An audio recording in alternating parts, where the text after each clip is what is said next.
France 24 debate. And in part one, we saw for reporters, the France 24 investigative news magazine, the exclusive footage from Damascus that was sent to us by France 24's Mathieu Mabin and Sophia Amara, who's with us back again. You were there for 3 weeks inside the Syrian capital. Also with us, Haitham Mana of the National Committee for Democratic Change. And joining us from Washington, the Syrian National Council's Radwan Ziadeh. Welcome back to all three of you. By the way, we've talked just before the break about how it's so volatile in Damascus. It changes from day to day. We'll talk a little bit more about the news this Wednesday there. But just to tell you, it's not just Damascus. Ole Solvang of Human Rights Watch now joins us from Aleppo, where earlier in the day you witnessed the shelling of Al-Shifa Hospital in a rebel-held part of town. What have you been able to piece together exactly as to, well, what happened and who done it? Well, the shelling of the Al-Shifa hospital happened yesterday, and what we documented was 2 attacks on the hospital, one of the main opposition hospitals in opposition-controlled areas. These were attacks that were conducted by fighter jets from the government forces. But just now, I'm coming back from Azaz, where just a couple of hours ago, again, fighter jets dropped several bombs in a residential area. We're still trying to piece together the information, but we know that at least 30 people were killed and dozens were injured, and this happened around 3 o'clock today, so just a couple of hours ago. And people are still thinking that there might be dead bodies still left in the ruins there. We've seen some of that footage begin to come in. Did it appear to you like indiscriminate shelling? I mean, what is absolutely clear here is that several of the bombs hit residential areas and that they killed, that as far as we can tell, all of the killed and wounded are civilian. It is, of course, possible that the government was trying to hit the Ba'ath Party office that was close by, but it completely missed that if that was the target.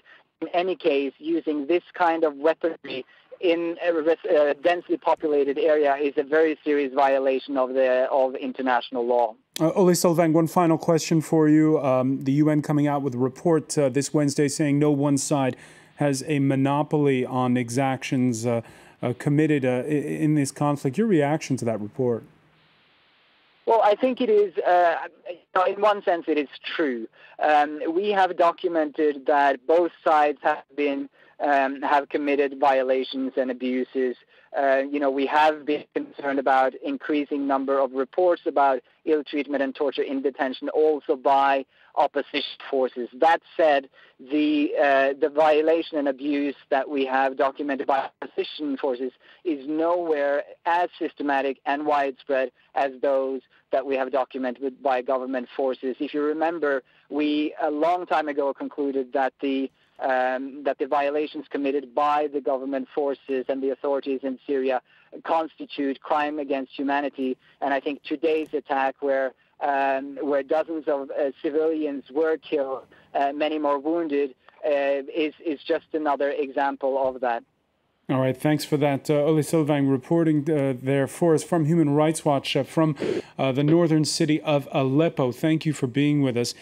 Sophia Amara, when you were there for 3 weeks once again, you come in, we saw in the report determination on both sides. Yeah. And it's really today been 1 month to the day since the rebels launched what they called Operation Damascus Volcano. There's always been the perception here from the outside that the fighting was more intense in Aleppo than in Damascus. Looking at your report, though, you get the impression that it's, well, in certain parts of Damascus, just as bad. We can even call up, if you want, a map that shows neighborhoods that have been the scene of fighting or explosions in the past month.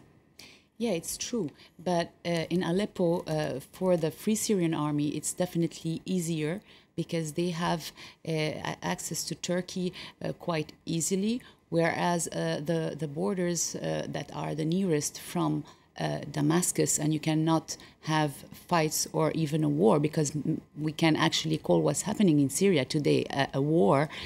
To Lebanon, it's much more difficult. And just to give you an example, to reach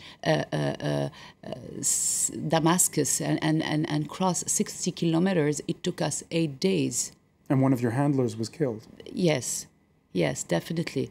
The one we met we met at the beginning, and we were with him in Tadamon. He was killed. He was a young soldier, and he deserted the regular army, and he was killed one day after we entered with him in Tadamon. And it's we hear a lot of stories, and as you said, and you asked Mr.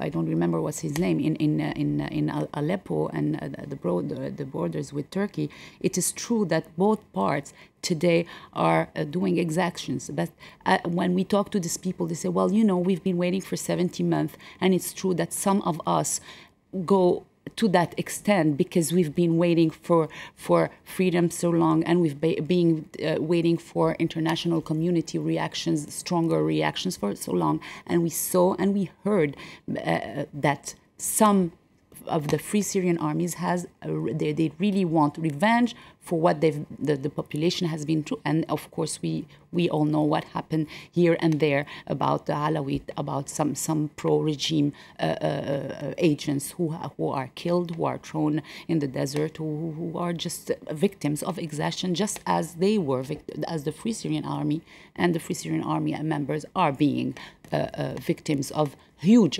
exactions and atrocities. Radwan Ziadeh, what was your reaction when you saw the report there? I mean, first, thank you for Sophie for doing that again. I think it's the shows and the pictures we have from Damascus day by day shows that Syria now in the middle of course, liberation war by freedom fighters, which called the Free Syrian Army against the Assad forces. No one would like to be in this situation, but the Assad regime and the crimes, the Assad regime, it pushed the revolution to be a war like this.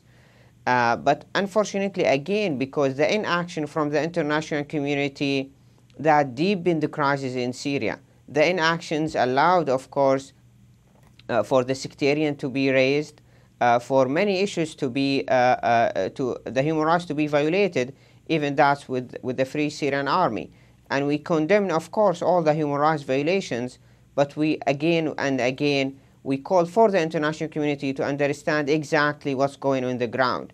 The Syrian revolution started as a peaceful revolution for almost 8 months, but because the crimes against humanity, the war crimes, and the widespread systematic of the mass killings of the Assad regime and the inaction from the international community pushed the Free Syrian Army and the Syrian people to defend themselves and again to choose the difficult choice, the difficult road of the liberation of Damascus. All right, and Haitham Mana, just I want to get in Haitham Mana here on this.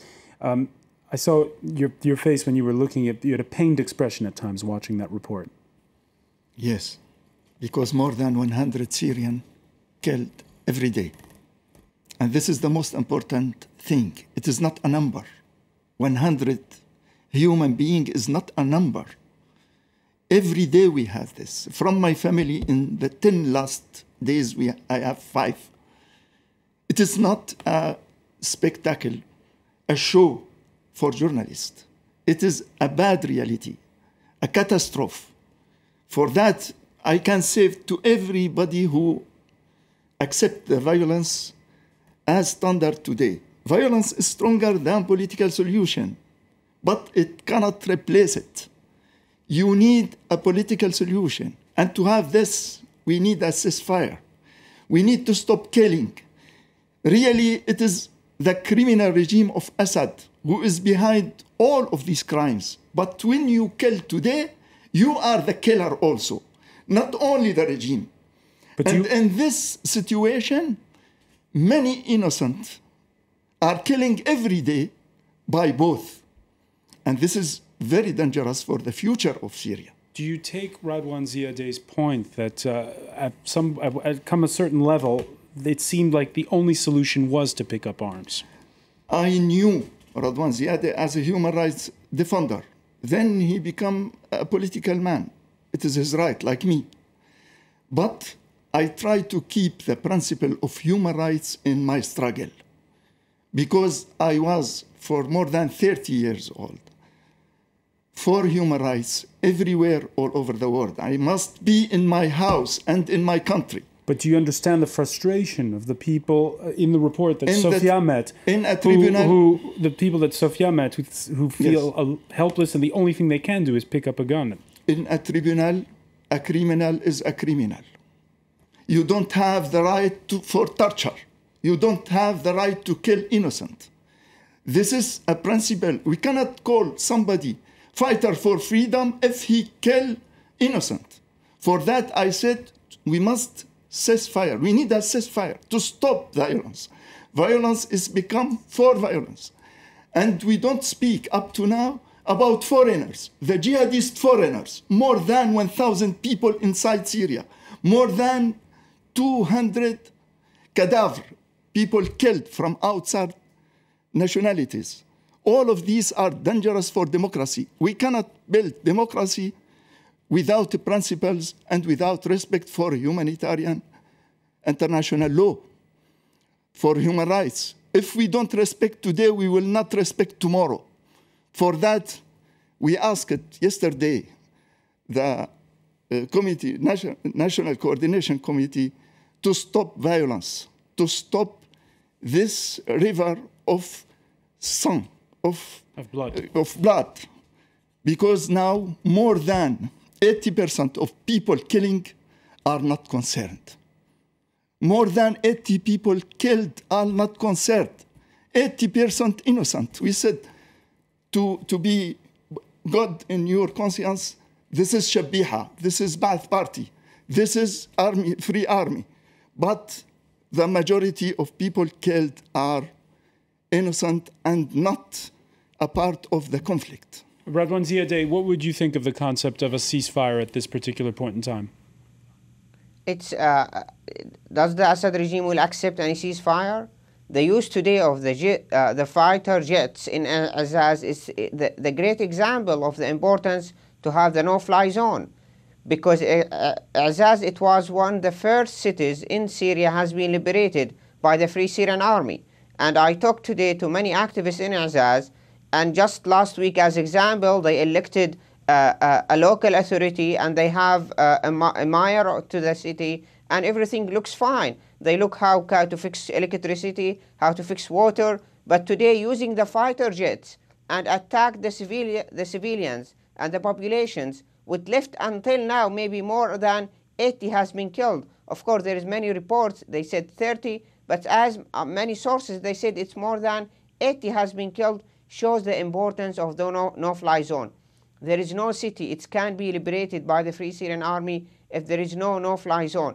Because the Assad regime, they use the fighter jets, the MiG-21, 23, day by day to attack the civilian areas not only in Arab suburbs, but also in Aleppo, in Damascus, and this is right dangerous. And I totally agree that 80 or 85% of the victims today are civilians, because the daily use of the Assad regime of the literally and the fighter jets. Well, this is quite dangerous for the population.